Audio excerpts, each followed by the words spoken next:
మనకి Jubilee hills ఎన్నికల గురించి నేనంతా అసలు అదే దేశవ్యాప్త ఎన్నిక, అమెరికా అధ్యక్షుడి ఎన్నిక అన్నట్టుగా డిబేట్లు నడుపుకుంటూ వచ్చారు. మరి అదేం దొరదో అర్థం కాలేదు. ఆఫ్టర్ ఆల్ ఒక్క అసెంబ్లీ సీట్‌కి.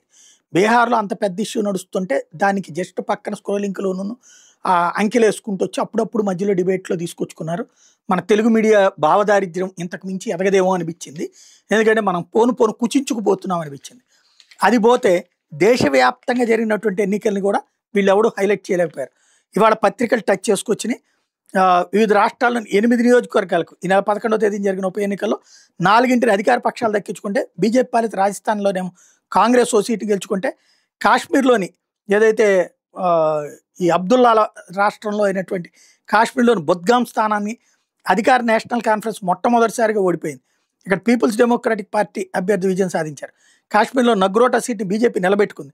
మిజోరాంలోని ప్రధాన ప్రతిపక్షం మిజో నేషనల్ ఫ్రంట్ డంపా సీట్‌ని, పంజాబ్లోని తరం స్థానాన్ని ఆప్, జార్ఖండ్‌లోని గట్సిలా స్థానాన్ని జేఎంఎం నిలబెట్టుకున్నాయి. అదేవిధంగా తెలంగాణలోని జూబ్లీ హిల్స్ స్థానాన్ని బీఆర్ఎస్ నుంచి కాంగ్రెస్ దక్కించుకుంది. ఒరిస్సాలో నౌపడా స్థానాన్ని బీజేపీ భారీ మెజార్టీతో తిరిగి గెలుపొందింది.